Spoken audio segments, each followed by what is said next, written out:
My name is Virgolt, or Frigarath the Giraffe-Raff.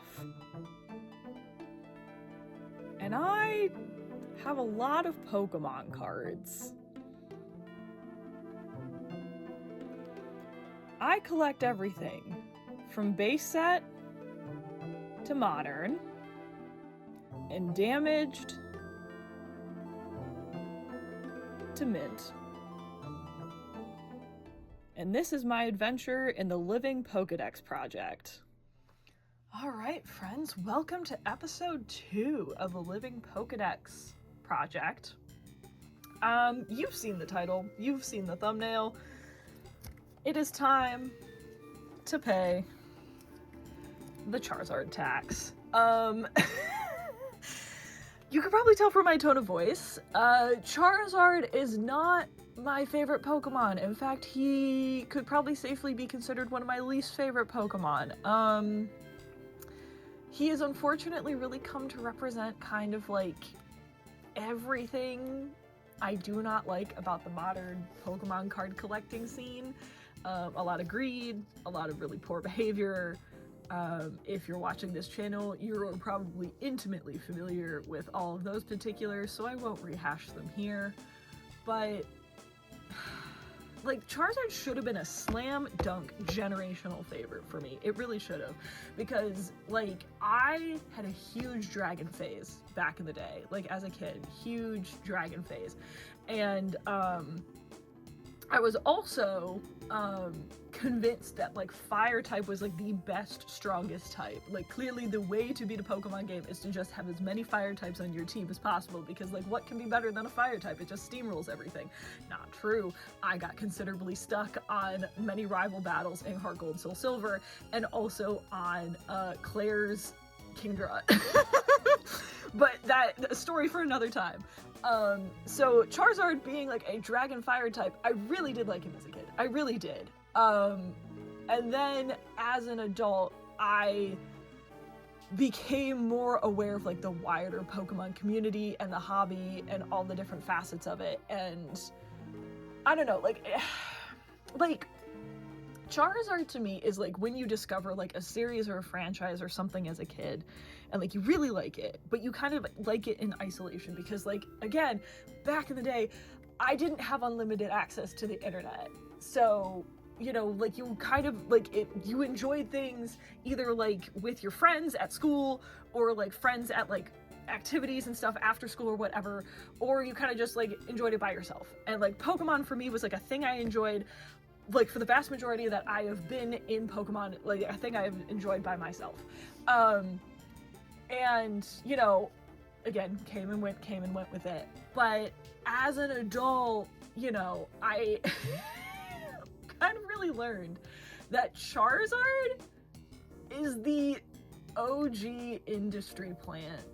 It really is. Like, all the way back to the first printings of base set from Wizards of the Coast, when they were printing the Duelist magazine and they had the Charizard priced for $25, even though Charizard was not a viable card at the TCG at the time. He needed 5 fire energies to attach, which was way too much work compared to like a Haymaker deck, you know. And then like, but like somehow he was still the most expensive card because Wizards of the Coast literally looked at Pokemon and said, ooh, dragon, let's make it shiny and expensive, and then has convinced generations of people that, hey, this idiot is shiny and expensive, you know, even though he is not viable in TCG. He's not even really viable in the games. He's not even an actual dragon type. Like, talk about stolen valor in so many ways. This, like, oh my gosh, this disproportionate, funky looking, you know, and it wasn't even a dragon type until 6 generations later in X and Y, and even then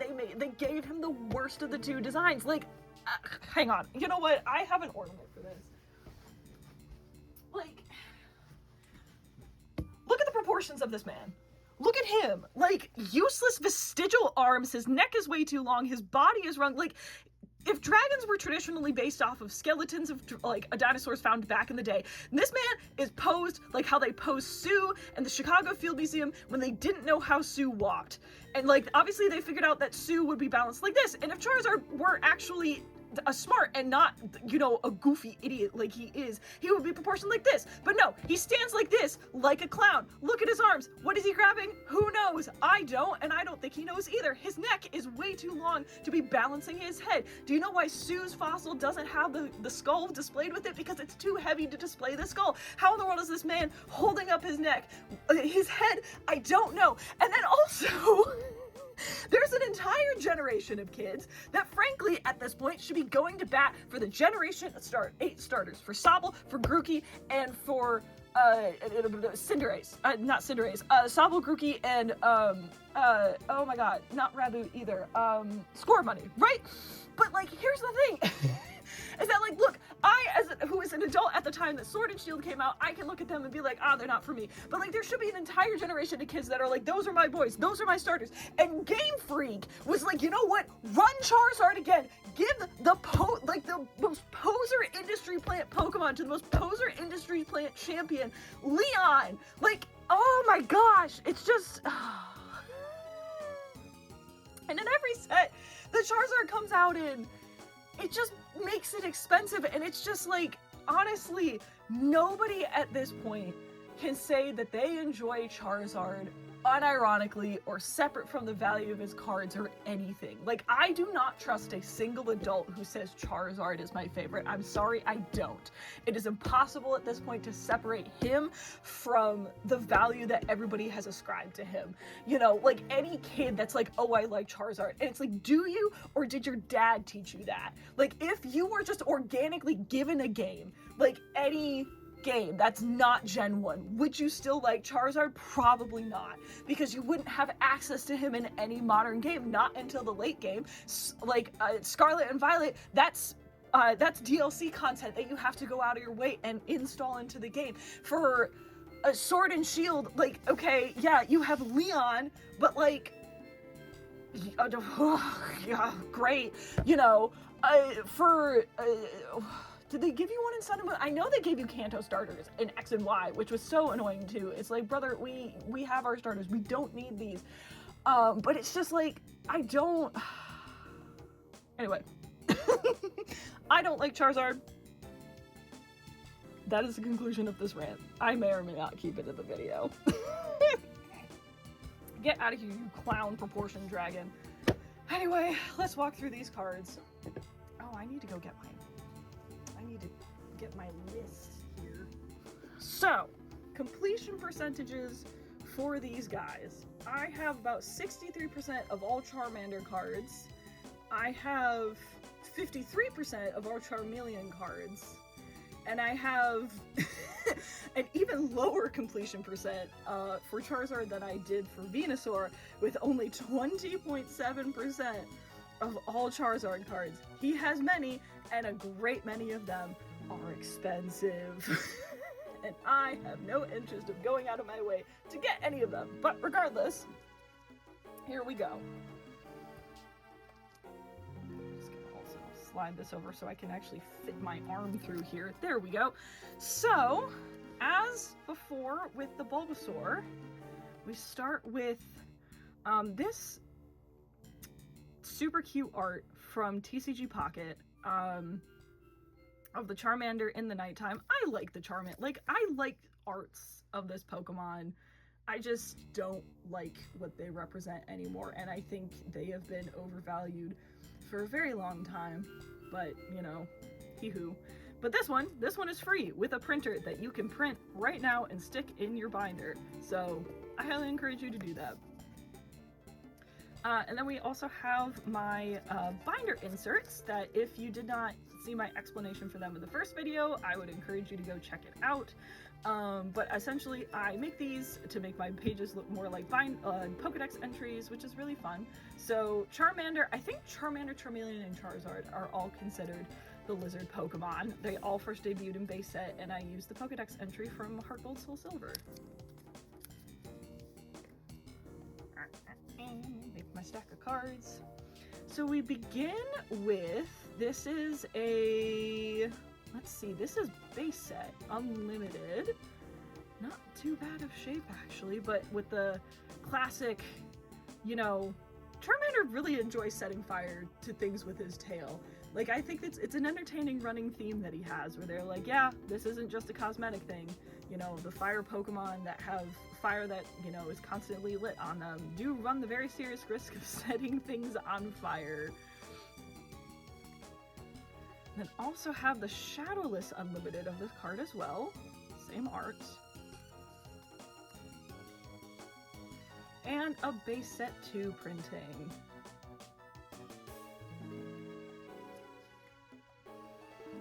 Then we jump to Team Rocket here. I really enjoy the contrast of this art style here. I think, like, it's really interesting how Charmander alternates from very quite orange, like in here, to lighter cards, like in how he starts off in base set. I prefer a more orange Charmander. I think I like when he matches his fire. It's cute. And then a rare Gym Challenge. Is this Gym Challenge or Gym Heroes here? This is Gym Heroes. Okay. A rare Gym Heroes for me here with Blaine's Charmander. Again, and not too bad. Wow, actually, that's it. I'm not used to, like, my vintage cards being in such clean condition. Wow, And then I jump all the way to EX Fire Red and Leaf Green, which is a really cool set. Really liked the hollow foiling patterns in this set are really pretty, and I have a couple of those throughout my Gen 1 cards. And then we jump to a very cool pair. These are both from Crystal Guardians, featuring both the set symbol and the regular printing, which is, again, pretty unusual for my particular collection, because I don't have too many set symbol cards, or at least vintage ones. So, pretty cool, pretty cool. And then we jump to one of my favorite gimmicks of all time, the Delta Species, also from Crystal Guardians. I love the concept of Delta Species. However, they did confuse me as a kid, because I remember having the, the Totodile from the Delta Species electric Totodile, and also the Delta Species Pidgey, and I thought they were misprints back in the day, because I was like, well, Pidgey's not the electric type, and neither is Totodile, so I guess and I kept them, and then later, you know, figured out what the entire gimmick of Delta Species was, but, you know, back in the day, I was like, they did confuse me. And then we have this lovely Charmander here from EX Power Keepers. I have a few different cards of this art style where it's like, it's the 2D with the Paper Mario kind of cardboard background. So I really enjoy these ones. And then we have the Charmander. Where are you from? Oh, this is from Secret Wonders. Okay, yeah, I should have recognized the swirly whirly set symbol down there. We have Charmander from Secret Wonders, who's using his tail to kind of attack here, which is pretty neat. Oop, bumping my camera. Very nice. And then we jump a little bit later into Diamond and Pearl with the Charmander from Arceus. Arceus were some of the first packs I opened back in the day, and I really loved that set. I actually do have, a couple months ago, I finally completed like the full spread of like the 9 different plates of Arceus that they made for the Platinum Arceus packs, which is super neat. But I love the way they illustrate his fire and the water here. Super dynamic, super cool.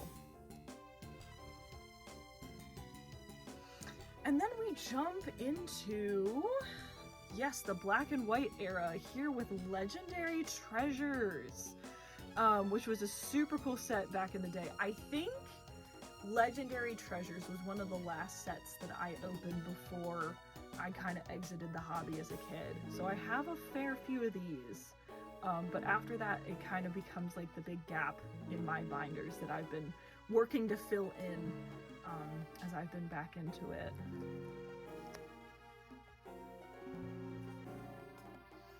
And then we jump to another printing of the original base set Charmander with the printing from Evolutions for the 20th anniversary. And then I have a couple of different printings here of this Charmander from Burning Shadows, who is unfortunately in the rain, which is kind of traumatizing for anybody who is even remotely familiar with the episode of the anime of Charmander in the rain. So, kind of a bummer day for him.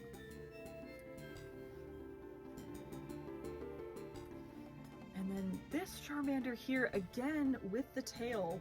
Where is this? This is Team Up. Okay, I don't think I have too many of these, because I wasn't in the TCG for a lot of Sun and Moon. So kind of a bigger gap in my binders.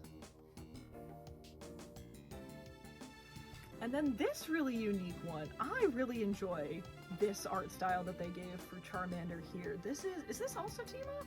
Let me see. This is also Team Up, just a different art style. So, but love the colors of the background, love just the art style they gave to Charmander. Very cute. And then, jump scare warning, it is Detective Pikachu. I mean, like, he doesn't, I don't know. Like, I said in my previous video with the Bulbasaur from Detective Pikachu that it just, I don't know. Like Charmander looks at least less scary than Bulbasaur, but it's just, ooh, I don't know. I don't know. Gosh, I keep running into my camera today. And then, still in the Sun and Moon, we have some hidden fates here with this Charmander, which I really like how he has like this swirly dust cloud behind him.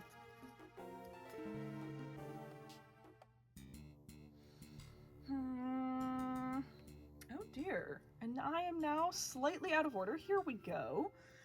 We have this one, which was a Black Star promo from the Sword and Shield era. Really love the Cosmos foiling on this and how that like makes his tail just come to life. Let's see, what were you?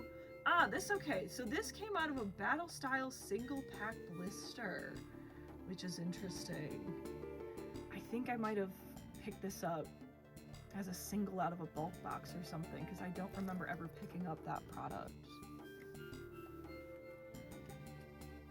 And then we have a couple of different printings here of the Charizard from where? Oh gosh, where was this originally from again? I know I just said it. From Burning Shadows. So these came, I think, in Living Dex. Let's see. Where did you come from? Yes, the Battle Academy 2020 Charizard deck. So I do have two different printings of this because that has the number 1 stamp and that one has the number 16 stamp. So I do count those as individual new entries in my binder. Apologies for all the traffic noise. It's kind of that time of day on my street. And then we have Vivid Voltage. Okay, this is kind of where I got back into it. Because Vivid Voltage was still around a little bit in 2022. Like, packs were still floating around and stuff by the time I came back. But really, again, not to make a pun here, but love the vivid colors of this and the flowers and the sunshine and everything. It's really nice. And then we have the reprinting again of the Burning Shadows Charizard with the 25th anniversary set stamp.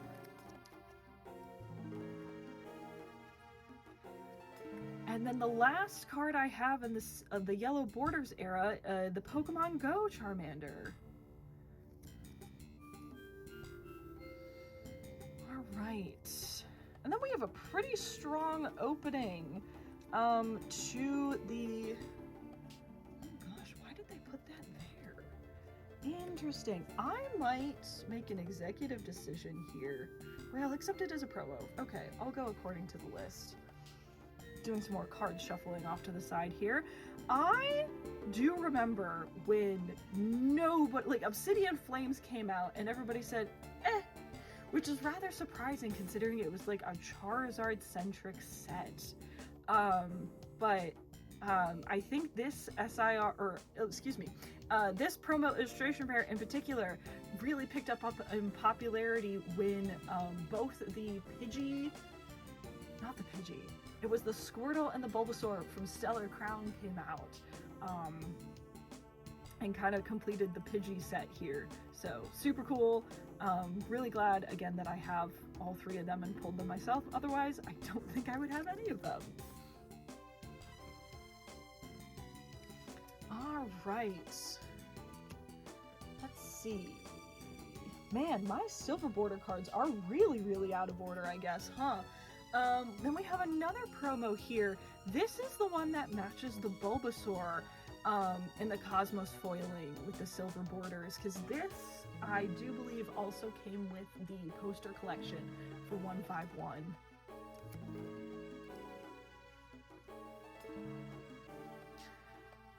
And then first up, I have three different printings here.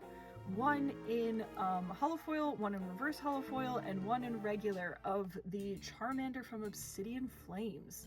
I really love how he's got the fire spin going here. I don't know. I've never played with a Charmander well enough in-game to know if that's a move that he gets. Like either Flame Wheel or Fire Spin as a leveled up move. And then we have, again, the reverse holo and the regular printing of the Charmander from 151. You know, just out in a walk in the field.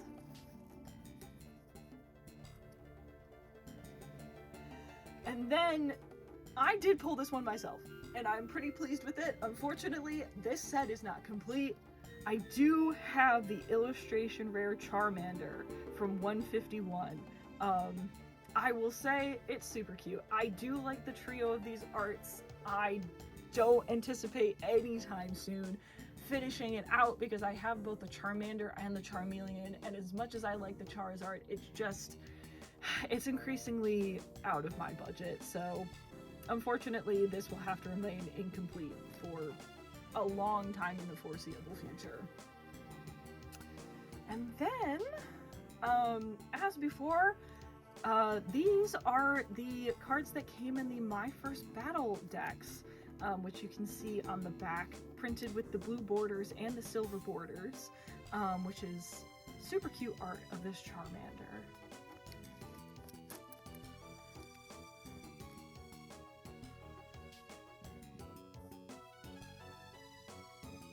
All right, and then have this lovely one here. This is a baby shiny that I pulled from Paldean Fates. Funny enough, I do have the SIR Charizard from Paldean Fates. It's the one of the big three Pokemon SIRs from Paldean Fates I pulled. I picked up the Gardevoir, and I don't have a Bubble Mew, and I don't think I'm ever gonna have a Bubble Mew at this point. I remember back in the day when Bubble Mew was only $50. Oh. Man, wouldn't that be a dream? But, you know, nevertheless, we persist. Alright, and then some more recent Charmanders here. Got the reverse the reverse foil and the regular printing of the Phantasmal Flames Charmander, which is a very fun art style and a different angle than we usually see them from. However, I'm not the biggest fan of the reverse holofoiling pattern for regular sets in the Mega Evolution era. I think they are lazy, and I do not consider them nostalgic, because it's like, okay, fine, like you saw them as like when they were your only option for holofoil or reverse holofoil for a while in like older like vintage and mid-era cards, fine. But like they've done way more interesting and way better patterns, and I think it's really a shame. Like my personal favorite of the modern era is the Shrouded Fable one with the Pokeballs, like the hexagon Pokeballs going up the card, and it's such a shame that they use that only in one set. They really should bring that back. And then the final group of friends here, the Cosmos Holofoil, the Friend Ball pattern, and the regular printing of the Charmander, all from Ascended Heroes. So I think that is far and away my biggest stack of the three. We then move right along into the Charmeleons. I was wrong. He is considered the Flame Pokemon. Also first appeared in Embrace, and there is his Pokedex entry from Heart Gold, Soul Silver. And we also open with a Topps card of Charmeleon, also doing the Fire Spin, that's pretty fun. I like that one. All right. Then we have a Charmeleon from Base Set Unlimited, where he's kind of slashing with his claws there, which is really cool. And also a Shadowless Unlimited of the same Charmeleon. And my first ever entry here into the series from Legendary Collection. I don't have any reverse foils from Legendary Collection. Again, pretty expensive. But I do have some of the common reprints from that set, so. And then for me, I jump then all the way to, who is this? Yes, EX Fire Red and Leaf Green with this Charmeleon here. This looks very close to Digimon to me, which is a little bit surprising. It's the face for me that looks just very Digimon. Oh, excuse me. I actually have two different printings of this, because this is from actual EX Fire Red Leaf Green, and then this one, you'll notice it has a Minun in the corner. What was this in? Ah, okay, this was a trainer kit with a Minun half deck. So, two different entries, they both go in the binder.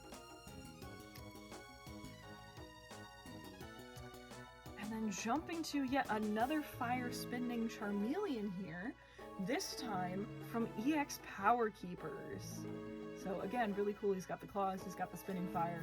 Two classic staples for the Charmeleon arts. And then moving right along into the Diamond and Pearl era, this one from Secret Wonders. I really enjoy the effect that they gave his tail this time and how it kind of vaporizes into the clouds. It's pretty cool.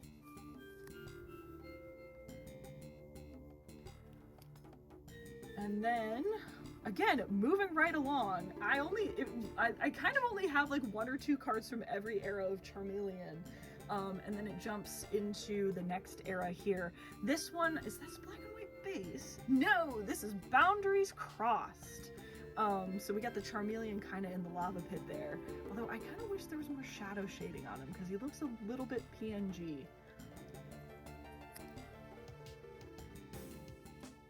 Uh-oh. Ah, my friends are out of orders again. Here we go. Oh, where is this one? I know I have it in here. Ah, there it is. Put that there for now. Here we are.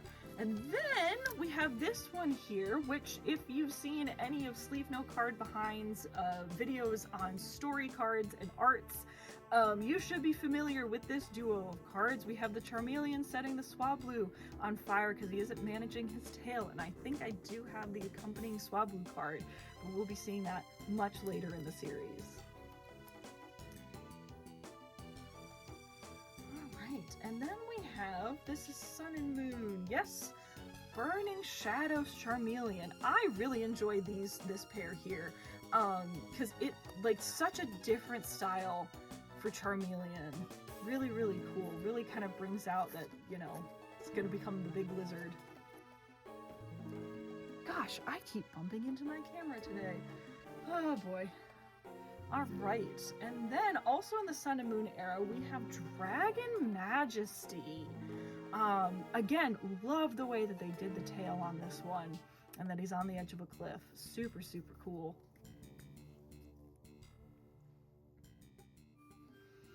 And then a couple of different printings. Let's see, this time I have 3 different printings of this Charmeleon.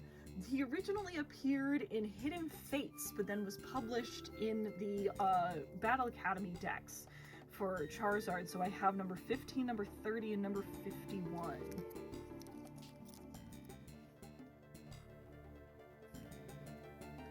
And then this Charmeleon here who's spitting fire out in vivid voltage, kind of amongst the pipes.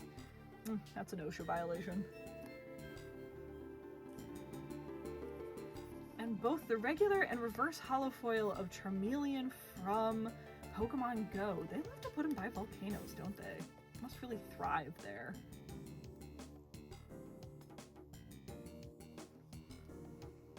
Oh, my cards are out of order again. Shocking. Okay, and then we have a holofoil and a regular of the Charmeleon from Obsidian Flames. I guess I never pulled the reverse holofoil of this one, but I like that he's in the snow. It's a good contrast for him.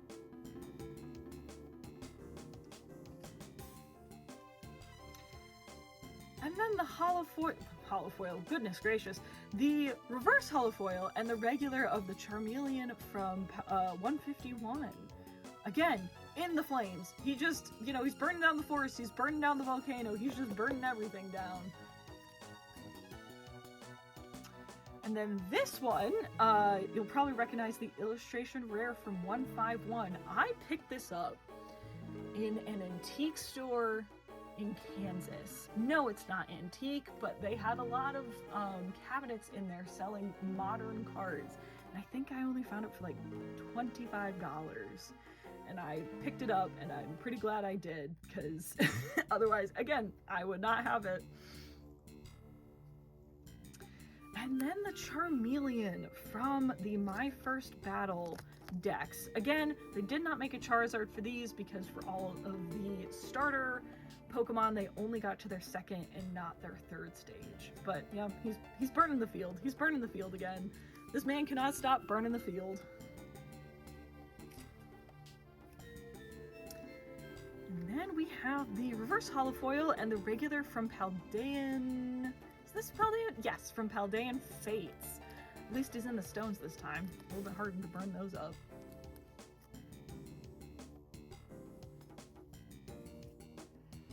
And then only 2 printings this time from Phantasmal Flames, reverse holofoil and the regular. I love the line work in these arts.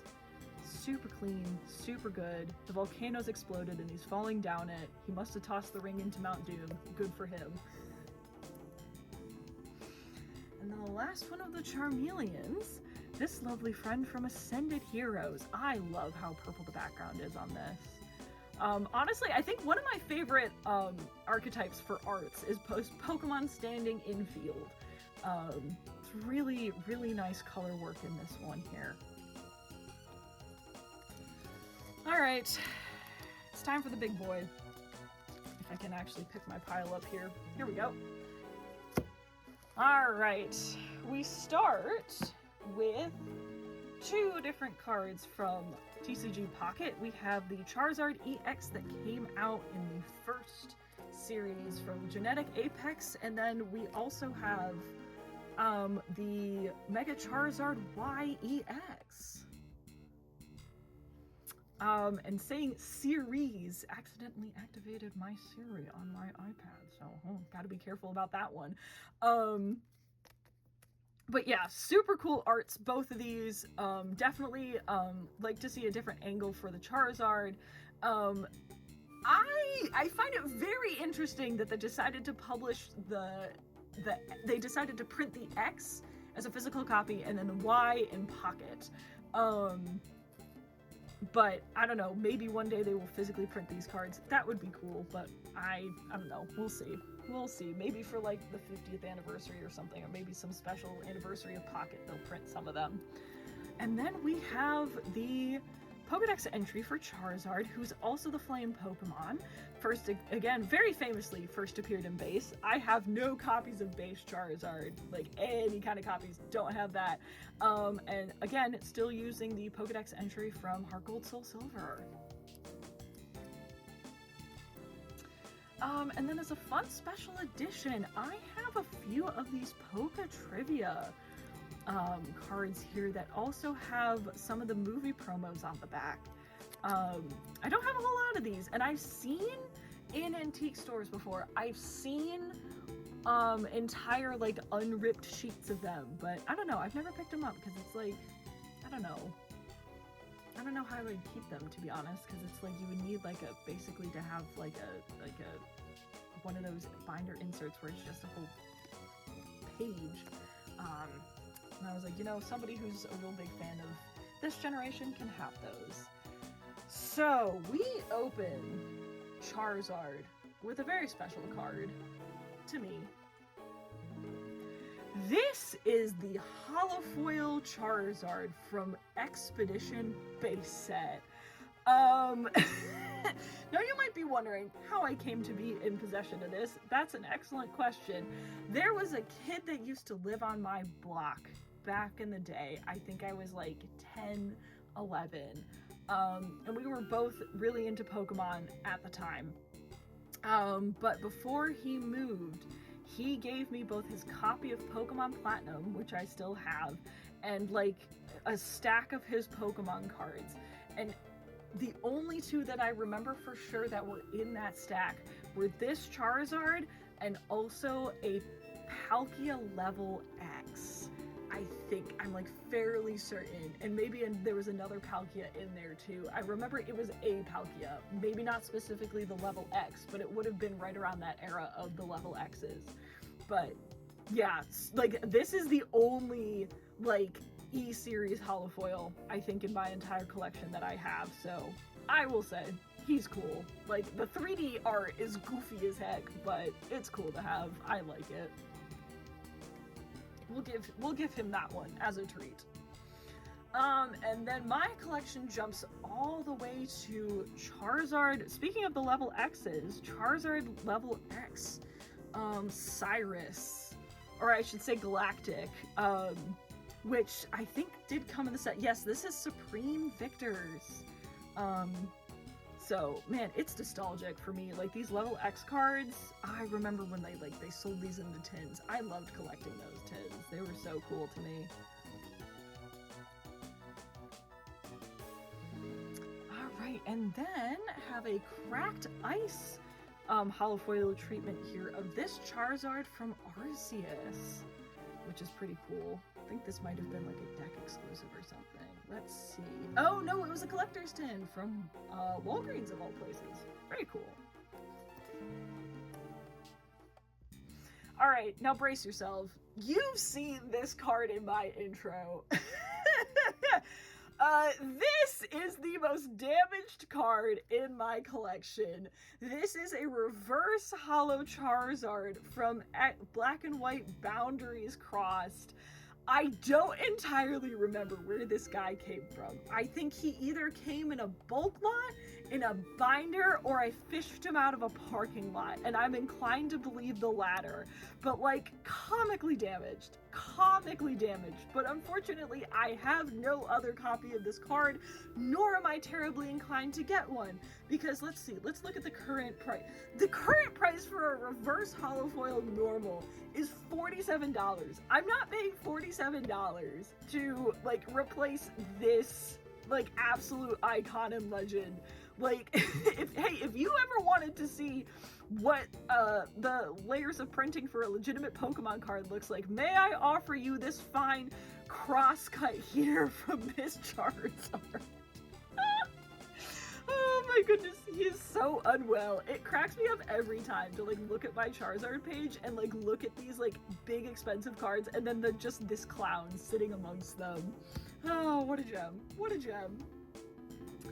And then this one, Black Star Promo Charizard EX from the X and Y era. I remember, going to like Walmart one day with one of my friends back in high school, because like I think there was like 2 times that like I went over to his house to hang out, and both of them were Pokemon related, because I remember like going to his house the day that Omega Ruby Alpha Sapphire released, and I also remember going to his house to like have a big card opening with Charizard EX, like not specifically this, but just like back when like Generations No, it was Evolutions, not Generations. When Evolutions, like, had come out, and, like, I didn't understand the concept of reprinting base set, because, like, you know, as a kid, I didn't know what base set was, or any of that, but I remember this was one of the promos I got, so he's got some fun memories attached to him. And then another big jump for my collection, all the way to Sun and Moon Dragon Majesty, which is super cool that he's kind of got like the tenor claw, if you will, of the Charizard here. He does have big tenor energy, doesn't he? Yet another reason for me to beef with Charizard. Okay, so this is a special mention here. I do have one of the few tag teams. I apologize, I keep bumping my camera this episode. One of the few tag teams that I have is the Reshiram Charizard tag team, GX tag team from, where is this, Unbroken Bonds. I do file that card with my Reshirams, however, because, like, obviously I only have one copy of the card. It needs to go with one or the other, and I just default to the first name that goes on a tag team card, and in this case it is, in fact, Reshiram. So that one you'll see with my Reshiram cards, but, you know, it also does count among my Charizard cards as well. Alright, let's see. These fall much later than I thought. Oh my goodness, yeah, they sure do. Okay, put these to the side for a moment, because it is time for the UPC promos. These have been in the conversation quite a bit lately. Gosh, was it just like the Sword and Shield promos? Yes, so this came in the Charizard Ultra Premium collection. We have, you know, let's actually put these in order here. We got the Charizard, who's kind of wrapping up his fight with the Venusaur here, famously matches a different card from the Sword and Shield era. We have this Charizard here, the G-Max one. Actually, VMAX? G-Max? It would be G-Max. Like, why did they give him Hex? Like, why did they give Charizard a dad bod? Who sat down? Who did this? Who on the Sword and Shield team decided that? Who did that? And then this V-Star, which rather notoriously matches, there's a Mew, I think, from, not Stellar Crown, Crown Zenith. That is the Mewtwo from the other perspective of this card. So those have really picked up in popularity because of that. And then, hey look, it's your two favorite industry plants together. Well done, Vivid Voltage. And then this kind of cool friend here, Radiant Charizard from Pokemon Go. I will give it to him, his shiny color scheme is good. I do like the red and black, that's fun. Interesting. Okay. Doing some order shuffling here. Because this is a promo. Okay. And then we have, oh, wait a minute. Nope, not quite him, because there should be another one in front of him. Here we are. Got a couple of Scarlet Violet promos that I'll present together, because in my brain they kind of match. But both the terrestrialized full art Charizards in regular and shiny form from the Scarlet and Violet era. And then the Charizard V-Star. How very interesting. Okay, so we kind of got a mix of the yellow and regular, like not regular, well, regular now. The yellow and the silver borders for Charizard. I didn't realize they transitioned and overlapped that much. How very interesting. But yeah, got the Charizard V-Star here. What product did this come from? Oh, this is just straight up Crown Zenith. Okay, I see. Yep, so the Charizard V-Star from Crown Zenith. And then also the Radiant Charizard, also from Crown Zenith. So we had two shinies in a rather short amount of time. Well, three actually. That's a little bit surprising. They really like printing shiny Charizard at the end of the Sword and Shield, the beginning of the Scarlet and Violet era. Alright, and then we have the Charizard EX from Obsidian Flames. I think this saw some play back in the day. Yeah, because this placed... Oh yeah, okay, Charizard didn't do too bad in the World Championships this past year. Good for him, I guess. And then we have the Charizard EX SIR. I really do like how they treated the terrestrialization in this one. Like, I don't know, it's a gimmick and it's a little bit goofy, but I do really like how, like, what the art is for this one. And I pulled this one twice, actually. They made it really easy to pull this card in Obsidian Flames, which I really appreciate, and they should always do, because it's fun to pull the fun cards. Alright, and then a Charizard EX from 151.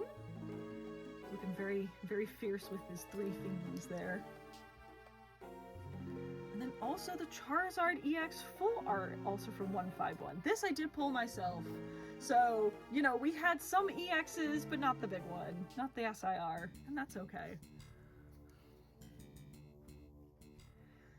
Alright, and then this one, I pulled this in my first ETB of Paldean Fates. This guy right here. I will say, I do like this card. I think it's really neat. Like, I really like how they changed, like, his eyes and, like, his flames to match the, like, both his color palette as a shiny and also the, darkness terrestrialized symbol, which you can't see behind the EX bit, but it is there. So, I don't know, just great color work on this, great posing, like, very dynamic card. It looks cool. I like it a lot. And then we have the Mega Charizard EX promo from the Mega Charizard UPC that came out recently. Not the Sword and Shield one, but the Mega Evolution one. And I really like these Mega Attack rares. This style is so cool to me. I do want to actually kind of finish this collection out. Because like they're coming down in price, which I really do like, the ones that are in Ascended Heroes. Because I have this one, I have the Gardevoir, I have the Diancie, the Lucario, the Gengar, and I'm missing the Hawlucha, not Scrafty. Scrafty's evolution, which will come to me in a moment. And the Dragonite, but the Dragonite's coming down in price, so I'm hoping if I wait a little bit more, it'll kind of be reasonable. But yeah, love this style of art. It's so cool to me. And then finally, finish out with a Mega Charizard EX. From what I understand, kind of got some play. Like, a lot of, like, I remember, like, these were in pretty high demand when Ascended Heroes first came out. Or was it? No. Was it Ascended Heroes or was it Phantasmal? No, I think it was this.